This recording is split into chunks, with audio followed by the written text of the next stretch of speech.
Like करा, share करा आणि आजच सबस्क्राईब करा।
लोकसभेच्या निवडणुकीच्या संदर्भामध्ये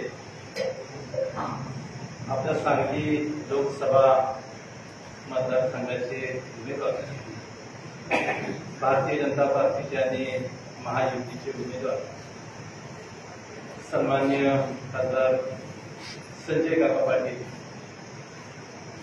यांच्या प्रचाराच्या निमित्ताने आज आपण या ठिकाणी एकत्र जमलेलो आहे। या सभेसाठी उपस्थित असलेले आपल्या सांगली जिल्ह्याचे पालकमंत्री, आपल्या सर्वांचे मार्गदर्शक ज्येष्ठ नेते सन्माननीय सुरेश भाऊ खाडे साहेब, या कार्यक्रमासाठी या ठिकाणी उपस्थित असलेले आपल्या सर्वांचे मार्गदर्शक आदरणीय राजेंद्र देशमुख, लोकसभा मतदारसंघाचे उमेदवार सन्माननीय खासदार संजय काका पाटील, शिवसेना शिंदे गटाचे उपस्थित असलेले सर्व पदाधिकारी, अध्यक्ष, त्यांचे सर्व सहकारी, राष्ट्रवादी काँग्रेस अजितदादा गटाचे उपस्थित असलेली सर्व नेते मंडळी, आरपीआय आठवले गटाचे जिल्ह्याचे अध्यक्ष, त्यांच्या सोबत आलेले त्यांचे सर्व सहकारी, रासपचे उपस्थित असलेले अध्यक्ष, त्यांचे सर्व सहकारी आणि महायुतीचे सर्व घटक पक्षाचे उपस्थित असलेले सर्व नेते मंडळी, कार्यकर्ते मंडळी आणि या ऐन उन्हामध्ये आजच्या या छोटेखानी कार्यक्रमासाठी उपस्थित असलेले आपण सर्व या परिसरातील आटपाडी आणि आटपाडी परिसरातील आपण सर्व कार्यकर्ते, बंधू भगिनी आणि मित्रांनो, लोकसभेची निवडणूक सुरू आहे। 2 टप्पे झालेले आहेत। आपण तिसऱ्या टप्प्यामध्ये आपलं निवडणूक आहे उद्याच्या 7 तारखेला आणि ह्या प्रचाराच्या निमित्तानं या ठिकाणी तुम्हाला सर्वांना संबोधित करण्यासाठी, मार्गदर्शन करण्यासाठी, किंबहुना महायुतीची भूमिका काय आहे, या परिसरातल्या प्रश्नांच्या संदर्भामध्ये आपण काय भविष्यामध्ये करणार आहे, याच्या संदर्भामध्ये आपल्या सर्वांना मार्गदर्शन करण्यासाठी ही सगळी मंडळी या ठिकाणी आलेली आहे। समोर उपस्थित असले आपण सर्व जबाबदार मंडळी या ठिकाणी या परिसरातली आपण उपस्थित आहात। निवडणूक सुरू आहे, थोडंसं उन्हाचं वातावरण जास्त आहे, उन्हाळा यावर्षी जास्त आहे, तेव्हा म्हणावं तसा त्या ठिकाणी अजून या लोकसभेच्या निवडणुकीचा जो रंग आपण म्हणतो तेव्हा अजून काय दिसत नाही, परंतु हळूहळू जशी निवडणूक जवळ येईल त्या ठिकाणी निश्चितपणे हे वातावरण तयार होईल। या लोकसभेच्या निवडणुकीसाठी युतीच्या माध्यमातून भारतीय जनता पार्टीच्या वतीनं त्या ठिकाणी काकांना परत एकदा आपल्याला उमेदवारी जाहीर झालेली आहे, त्याची निवडणूक ते लढवत आहे। तुमच्या आमच्या आता जबाबदारी आहे की पक्षानं दिलेला, संघटनेनं दिलेला, महायुतीच्या माध्यमातून आपल्या समोर आलेल्या उमेदवारांना चांगल्या मतानं निवडून देणं आणि भविष्यामध्ये आपल्या तालुक्यातले प्रश्न, आपल्या परिसरातले प्रश्न त्या ठिकाणी समजून घेणारा उमेदवार, समजून घेणारी नेते मंडळी, समजून घेणारी कार्यकर्ते मंडळी यांच्या माध्यमातून उद्याची निवडणूक चांगल्या पद्धतीनं करायची आहे आपल्याला. आणि काकांच्या विजयानंतर ज्यावेळी भारत देशाचं सरकार स्थापन होईल आणि आपल्या सर्वांचे नेते सन्माननीय नरेंद्र मोदीजी त्या ठिकाणी पंतप्रधानाची शपथ घेतली, त्याच्यानंतर त्या ठिकाणी आणखी या विकासाला त्या ठिकाणी गती येणार आहे. परंतु हे सगळं करत असताना या निवडणुकीच्या धामधुमीमध्ये काही प्रश्न तुम्हाला आम्हाला समजून घ्यावे लागेल. काकांची उमेदवारी आपल्या समोर आलेली आहे आणि दोन उमेदवार एक टसल जाणारे अशा पद्धतीचं एक वातावरण झालेलं आहे ते समोर आपल्या आहेत. अनेक उमेदवार 15-20 उमेदवार आहेत. परंतु चर्चा थोडीशी वेगळ्या पद्धतीने आता आपल्या या मतदारसंघामध्ये आता सुरू आहे.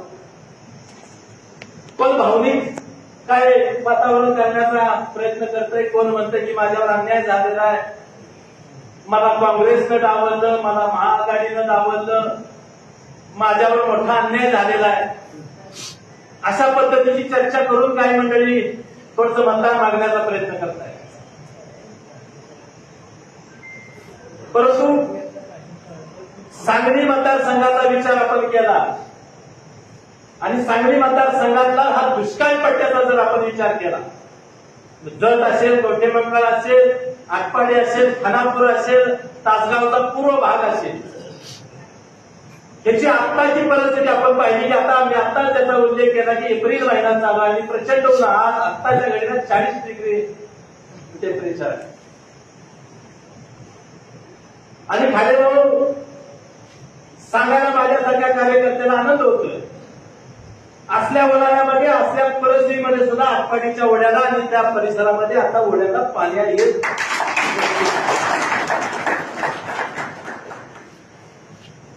आटपाडी तालुक्यापुरता आता मी बोलतो, फार काय बोलायची काही गरज आहे असं मला वाटत नाही. 2013-14 मला सांगली जिल्हा परिषद अध्यक्ष म्हणून काम करायची संधी त्यावेळी मिळाली. योगायोग म्हणा, काय परिस्थिती म्हणा, काय त्यावेळेस प्रचंड त्या ठिकाणी दुष्काळ पडला होता आपल्याला माहिती आहे. तालुक्यामध्ये टँकर चालू होते प्यायच्या पाण्याचे, चारा छावण्या चालू होत्या आणि जनावरांसाठी खायला आणणं, छावण्यामध्ये राहणं, मुक्काम करणं आणि प्यायच्या पाण्याची व्यवस्था करणं एवढंच आपल्याला माहिती होतं तालुक्यातल्या आपल्या या परिसरामध्ये. हे तुम्ही आम्ही सगळ्यांनी चित्र पाहिलेलं आहे. परंतु 2024 ची आपण आता चर्चा करू. या 10 वर्षामध्ये काय झालं अशा प्रकारचा प्रश्न त्या ठिकाणी निर्माण होतोय. काय मंडळी विचारतायत की भारतीय जनता पार्टीनं आणि खासदारांनी 10 वर्षामध्ये काय केलं. खरं म्हणलं तर पुढच्या लोकांनी हा प्रश्न कशासाठी विचारताय हाच मुळात प्रश्न तुम्हाला आम्हाला पडलेला आहे. जर समोर झालेली विकासाची कामं समजून घेणार नसाल, तुम्ही त्याच्याकडे दुर्लक्ष करणार असाल तर हे तुम्हाला कुठलंच काही चांगलं दिसणार नाही असं माझं मत आहे. आणि म्हणून त्या ठिकाणी तुम्हाला मला एक वेगळ्या पद्धतीनं त्या ठिकाणी या सगळ्या विषयाची मांडणी तुम्हाला भविष्यामध्ये करावं लागणार आहे. मी पहिल्यांदाच त्याचा उल्लेख केला की इथं समोर बसलेली तुम्ही सगळी जबाबदारी कार्यकर्ते आहात. खरं म्हणलं तर या आत्ताच्या निवडणुकीमध्ये भारतीय जनता पार्टी 14 साली देशामध्ये आली, नरेंद्र मोदी साहेब पंतप्रधान झाले, 10 वर्षाची त्यांची कारकीर्द, काकांची 10 वर्षाची कारकीर्द, हे सगळ्याचा जर आपण अभ्यास केला तर लक्षात येईल की आपण भविष्यामध्ये किंवा लोकांच्या पुढे आपण कशा पद्धतीनं आपली भूमिका मांडली पाहिजे.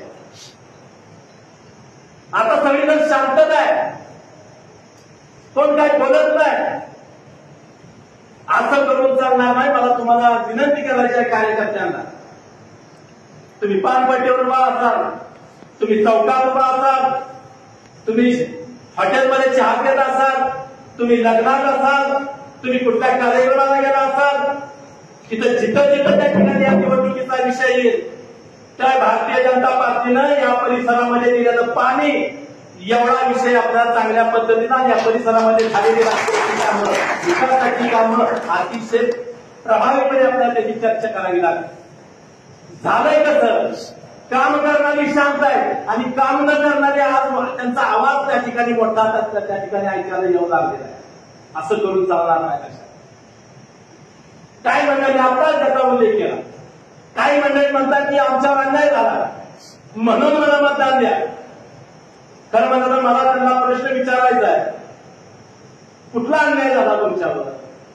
कुणी अन्याय केला तुमच्यावर? तुमच्यावर अन्याय झाला, तुमच्या कुटुंबातनं तुमच्यावर अन्याय झालेला आहे, तुमच्या काँग्रेस पार्टीनं तुमच्यावर अन्याय केलेला आहे आणि हा राजकीय अन्याय त्याचा आमचा काय संबंध आहे?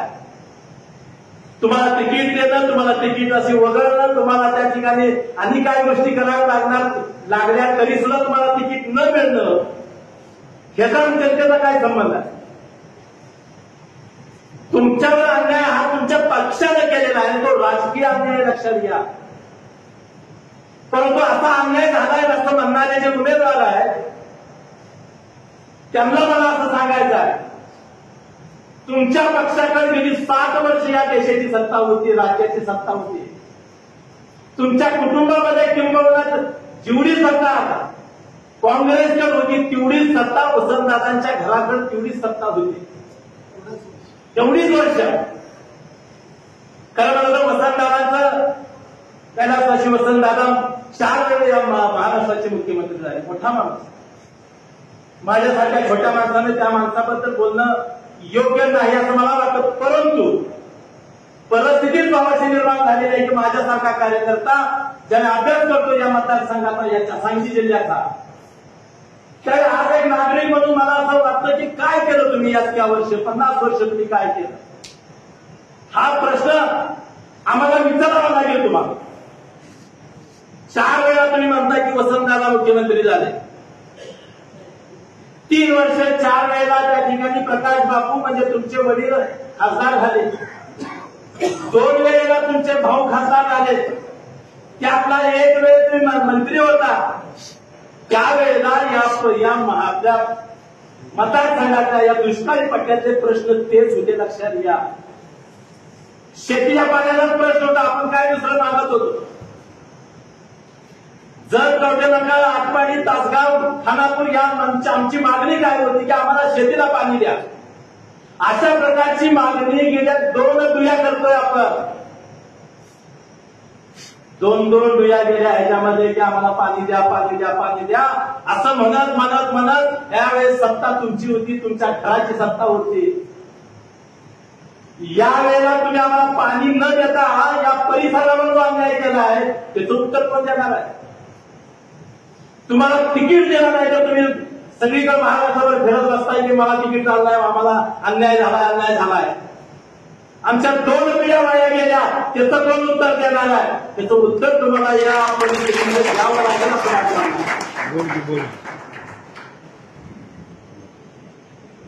आज या परिस्थितीमध्ये आज आपलं पाणी आहे.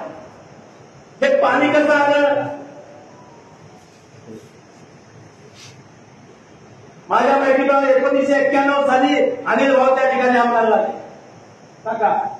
आणि टेंबू योजनेची त्या ठिकाणी कल्पना समोर आली त्यावेळी सगळीच आपण एकत्र होतो आणि राज्याकडे त्या ठिकाणी ही कल्पना मांडली की आम्हाला टेंबूच्या माध्यमातून आमच्या तालुक्याला, आमच्या परिसराला त्या ठिकाणी पाणी द्या.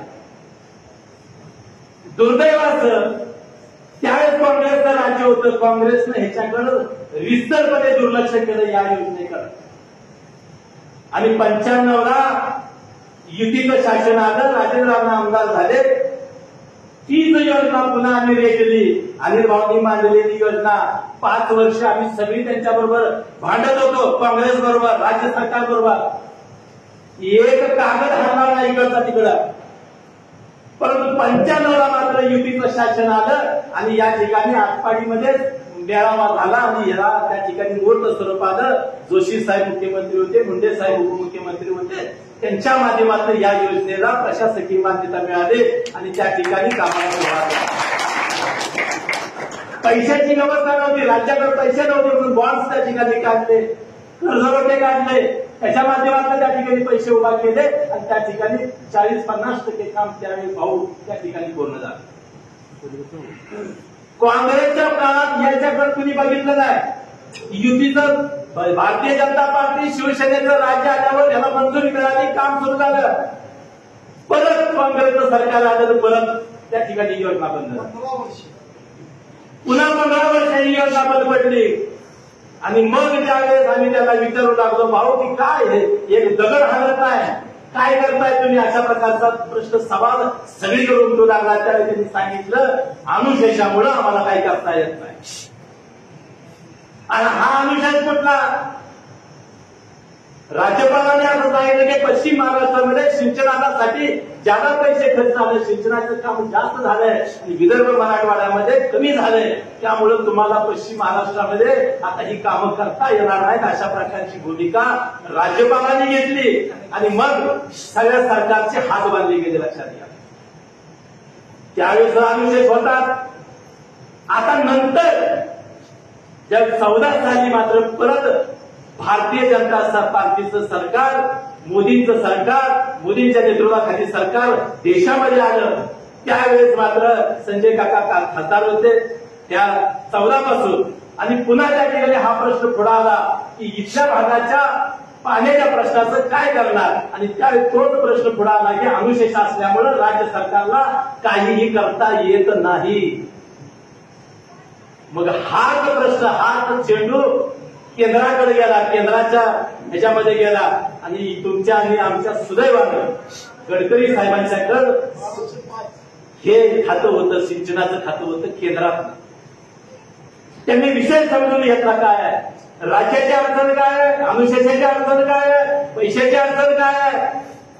त्यांनी काही बघितलं नाही गडकरी साहेबांनी, मोदी साहेबांनी. आणि त्या ठिकाणी अनुशेष असला तरी केंद्रातले पैसे दिले राज्याला की तुम्ही ह्या योजना पूर्ण करा. परंतु माझा प्रश्न भाव वेगळाच आहे. आमचं सरकार केंद्रात आल्यावर आम्ही हा प्रश्न सोडवला, केंद्रातले पैसे दिले राज्याला आणि ही योजना केली. आमचा प्रश्न असा की 15 वर्ष तुम्ही ही योजना बंद पाडली. कुठल्या ह्याच्यावर? अनुशेषाच्या ह्याच्यावर. राज्यात सरकार तुमचं, केंद्रात तुम्ही होता ना. मोदी सरकारला गडकरी साहेबांनी मार्ग काढला, तुम्हाला काय करता आला नाही. हा खरा प्रश्न आहे. लक्षात घ्या, आणि समजून घेण्यासारख्या गोष्टी आहेत.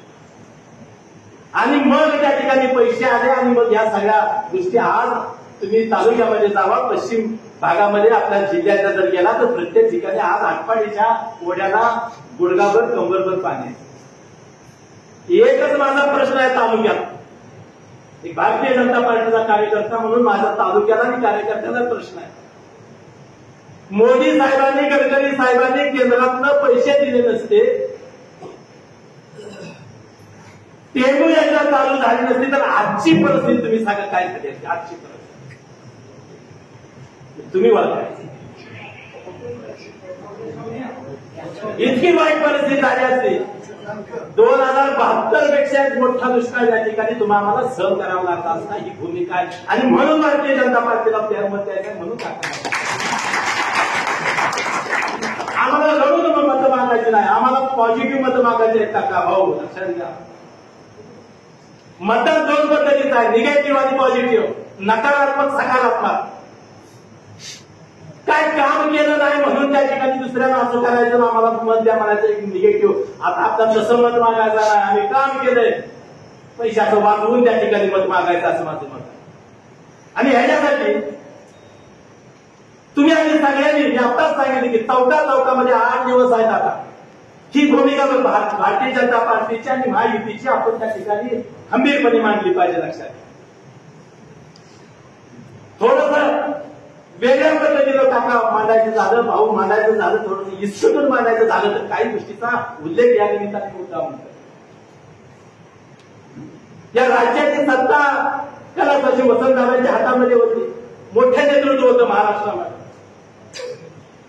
आणि त्यावेळेस चांदोली धरणाचा त्या ठिकाणी विषय निघाला. जे चांदोली धरण आत्ताच ह्याला आहे, शिराळ्यामध्ये आहे. आणि ते करत असताना त्याची चर्चा अशी होती की चांदोली धरण व्हायचं का खुसगाव धरण करायचं. मुद्दा समजून घ्या. काही तरुण मंडळी या ठिकाणी उपस्थित आहेत. मागचा इतिहास सुद्धा तुम्हाला समजून घ्यावा लागेल. भारतीय जनता पार्टीला मत काय द्यायचं आहे हे आपल्याला समजून घ्या. नुसतं आम्ही सांगतोय म्हणून तुम्ही देऊ नका मला. समजून उमजून त्या ठिकाणी मतदान झालं पाहिजे असं आमचं मत आहे. त्यावेळेस चांगलं धरण करत असताना कैलासवासी राजाराम बापूंचं मत असं होतं की हे धरण खुजगाव नका. त्याला कारण असं की खुजगावला जर हे धरण झालं तर त्या ठिकाणी पाणी साठा वाढतोय. आज चांदोली धरण माझ्या माहितीप्रमाणे 25 टीएमसीचं काहीतरी आहे. 43 टीएमसी 72 टीएमसी खुजगाव होतं. आणि जर खुजगाव झालं असतं तर ते जवळजवळ कोयने एवढं झालं असतं. कोयने एवढं झालं असतं. त्यावेळेस राजाराम बापूंचं असं मत होतं आत्ताची जी साईट आहे जे आता चांदोली धरण आहे त्याच्याऐवजी खुजगावला धरण करा. पाणी साठा वाढवा आणि जर कवठे मंकाळ आटपाडी आणि खानापूरला पाणी द्या असं कैलासवासी राजाराम बापूंचं मत होतं. लक्षात घ्या. काही गोष्टी स्वीकारायच्या का तर स्वीकारायच्या. काही गोष्टी समाजामध्ये मांडायच्या का तर मांडायच्या. लोकशाही आहे. काही गोष्टी आम्ही सुद्धा मान्य करणार आहे. दादाने आग्रह केला आम्ही तिथं करणार आणि हितच करणार कारण सत्ता त्यांच्या हातामध्ये होती. राजकीय कुरगुडी इतकी राजकीय कुरगुडी झाली दादानी केली. आणि म्हणून माझं विधान असं आहे की आता इथनं पुढचं जे विधान करणार आहे ते अतिशय समजून उमजून करणार आहे. भाऊ समजून करणार आहे. विचारपूर्वक करणार आहे. आणि ते विधान असं आहे त्यावेळेस दादांच्या ऐवजी बापूंच्याकडे सत्ता असती तर ते खुजगाव झालं असतं आणि 35 वर्षापूर्वीच आम्हाला पाणी मिळालं असेल. आणि तुम्ही काय म्हणता आमच्यावर अन्याय का. तुम्ही आमच्यावर अन्याय केला नाही का. तुम्ही पाणी न देणं तुम्ही आमच्यावर अन्याय केला नाही का. मग मत मागायचा तुम्हाला अधिकार नाही. तुम्ही म्हणता आम्ही अमुकचे आम्ही वसंतदारांचे वारसदार आम्ही त्याचे तिचे वारसदार. वारसदार आम्ही काय केलं याबद्दल सांगा तुम्ही आम्हाला. आमच्यावर अन्याय केला वारसदारांनी तुम्हाला त्यांचं नाव घेऊन या ठिकाणी दुष्काळी पडल्यात तर तुम्हाला मत मागता येणार नाही. मत मागायचा अधिकार वसंतदारा घराण्याला 100% नाही कारण त्यांनी आमच्यावर अन्याय केला. जर कवठे मंकाळ आटपाडी खानापूर तासगाव या भागावर त्या मंडळीने अन्याय केला तर कारण असं होतं भाऊ त्यांची कारखानदारी होती.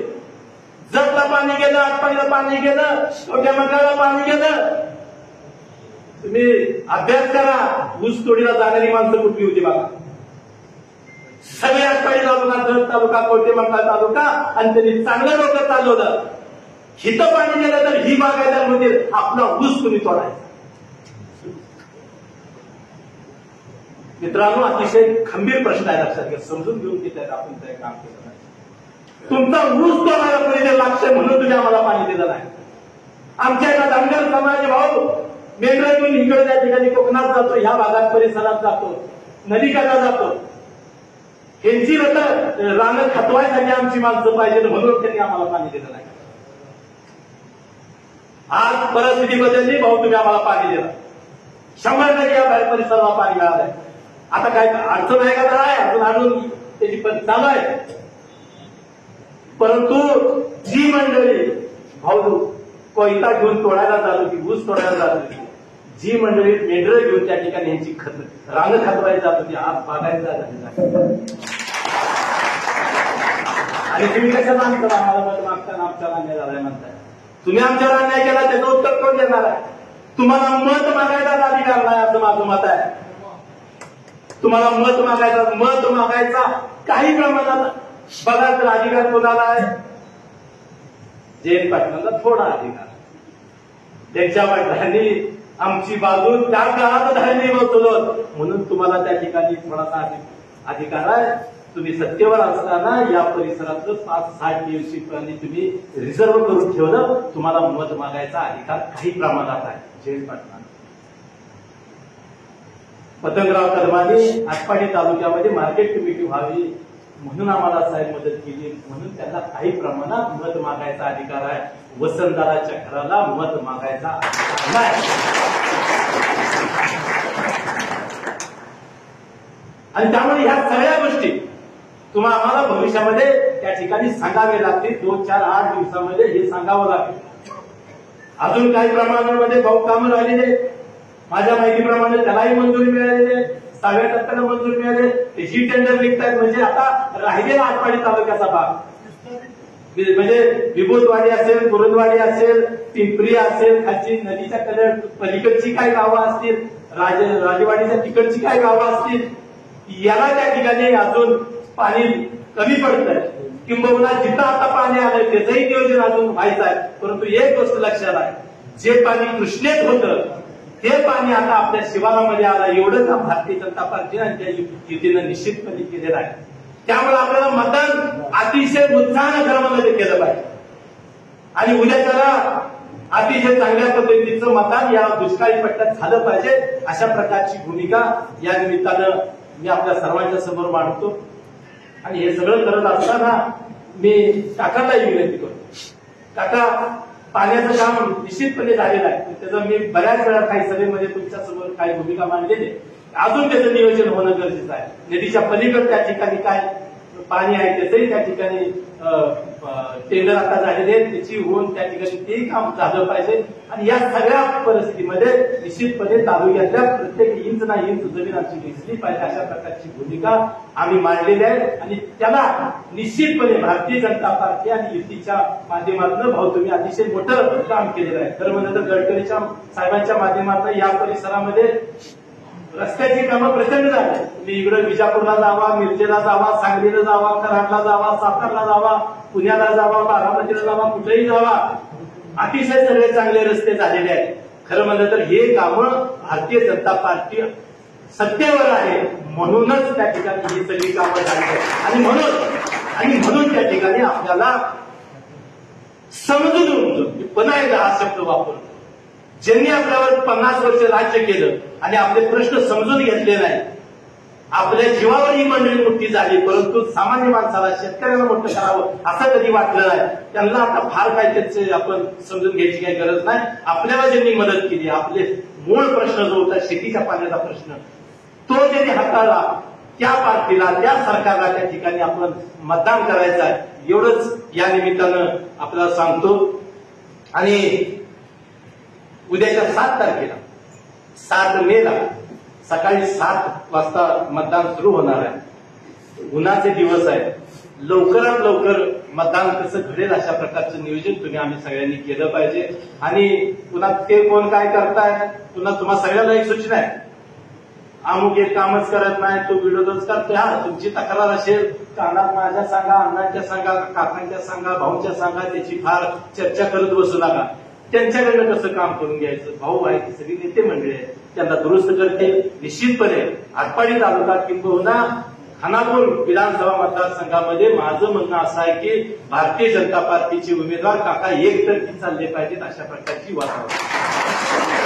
त्याच्यासाठी मात्र सगळ्यांनी आपण चांगल्या पद्धतीनं काम करूया एवढीच अपेक्षा या निमित्तानं व्यक्त करतो. आणि उद्याच्या 7 तारखेला भारतीय जनता पार्टीचे उमेदवार सन्माननीय संजय काका पाटील यांच्या नावाच्या पुढे कमळ चिन्ह आहे, त्या कमळ चिन्हावर बोट दाबून त्या ठिकाणी भारतीय जनता पार्टीचे उमेदवार त्या ठिकाणी काकांना आपण प्रचंड मतानं विजयी करावा अशा प्रकारची विनंती करतो. आणि शेवटचा मुद्दा, देशाचं राजकारण आणि देशाचं नेतृत्व करणार हे त्या ठिकाणी महत्वाचं. आम्ही ज्यावेळी आमचे प्रश्न संपवतो त्यावेळी तिथं कोण माणूस बसलाय, तिथं कोण बसणार आहे, की सूत्र कोण हलवणार आहे, आपले प्रश्न कोण समजून घेणार आहे. खरं म्हणलं तर काका मला असं ऐकून आहे की प्रकाश बापूंची आणि राजीव गांधींची फार मैत्री होती.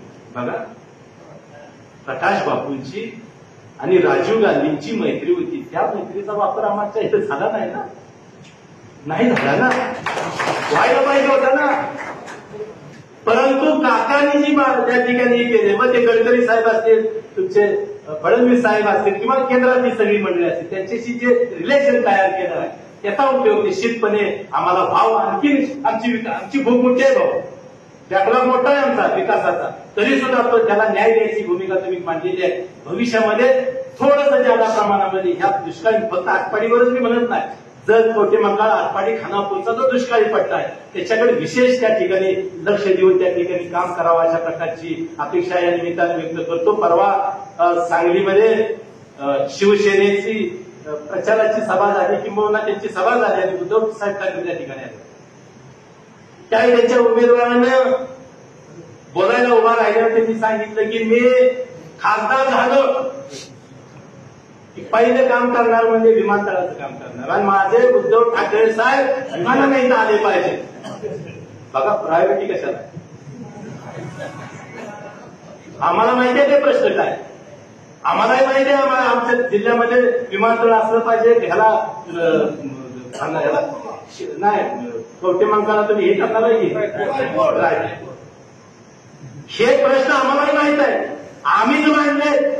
आम्ही त्याच्याकडे लक्ष त्या ठिकाणी केंद्रित केलेलं आहे. परंतु अजेंड्यावरच्या ह्या सगळ्या प्रश्नाला कुठं प्रायोरिटी द्यायचं हे आम्हाला चांगलं कळतं. आम्ही काय केलं शेतकऱ्यांच्या प्रश्नाला अगोदर प्राधान्य दिलं. अगोदर शेतीला आम्ही पाणी द्यायचा निर्णय घेतला. शेतकरी मजबूत अगोदर करूया मग बाकीचं कर मग विमानतळ मग उद्धव ठाकरे बाकी आम्हाला काय करायला लागलं. तर या सगळ्या विचार समजून घेऊया आपण कोण काय करतंय कोण कसं पद्धतीनं वाटतंय. आणि म्हणून तुम्हाला मला विनंती करायची आहे की उद्याच्या 7 तारखेला जी निवडणूक होणार आहे त्याच्यामध्ये आपण निश्चितपणे भारतीय जनता पार्टीचे उमेदवार संजय काका पाटील यांच्या नावापुढे कमळ चिन्हावर आपण बटन दाबून मिरज सांगली रोड मिरज संपर्क 9172 21 22 23. तासगाव आउटलेट शेतकरी मार्केट जवळ तासगाव. Jat outlet Jat Sangli road Jat. तसेच आपल्याकडे ट्रू व्हॅल्यू मारुती और नॉन मारुती सेल्स आणि परचेसची facility Meera housing society Madhavnagar road Sangli इथे उपलब्ध आहे. महाराष्ट्रातील सर्वात मोठा प्लॉटिंग प्रोजेक्ट असलेल्या जगवार सिटीमुळे आटपाडीच्या शहरीकरण आणि आधुनिकीकरणाला निश्चितच हातभार लागेल. नाविन्यपूर्ण रचना हे जगवार सिटीचं बलस्थान आहे. आधुनिक अभिरुची संपन्न जीवनशैलीचा सुखद अनुभव देऊ करणाऱ्या जगवार सिटीमध्ये आजच आपला प्लॉट बुक करा. रिअल इस्टेट क्षेत्रात अग्रेसर असलेल्या व्हीएनएस ग्रुपनं जगवार सिटीच्या निर्मितीतून गुणवत्ता आणि ग्राहक हिताप्रती असलेली आपली कटिबद्धता पुन्हा एकदा अधोरेखित केली आहे. आटपाडी येथेच साकारलेल्या गोविंद पार्क या पहिल्या प्रोजेक्टच्या अभूतपूर्व यशानंतर कंपनीने जगवार सिटीचं नियोजन हाती घेतलं आहे. येथे प्लॉट बुक करण्यास इच्छुक असणाऱ्या आमच्या सन्माननीय ग्राहकांनी गोविंद पार्कला अवश्य सदिच्छा भेट द्यावी आणि आमची विश्वासार्हता जरूर तपासावी. जगवार सिटीला आपली पसंती देणारे प्रथम 150 भाग्यवंत आकर्षक बक्षिसांचे मानकरी ठरणार आहेत. यामध्ये पहिलं पारितोषिक टाटा नेक्सॉन, दुसरं पारितोषिक मारुती स्विफ्ट, तिसरं पारितोषिक वॅगनार, चौथं पारितोषिक ऑल्टो, 5वं, 6वं आणि 7वं पारितोषिक बुलेट आणि 8वं आणि 9वं पारितोषिक होंडा ऍक्टिवा अशी क्रमवारी असेल. म्हणजे आकर्षक बक्षिसांची जणू लयलूटच. अधिक माहितीसाठी आजच संपर्क करा 78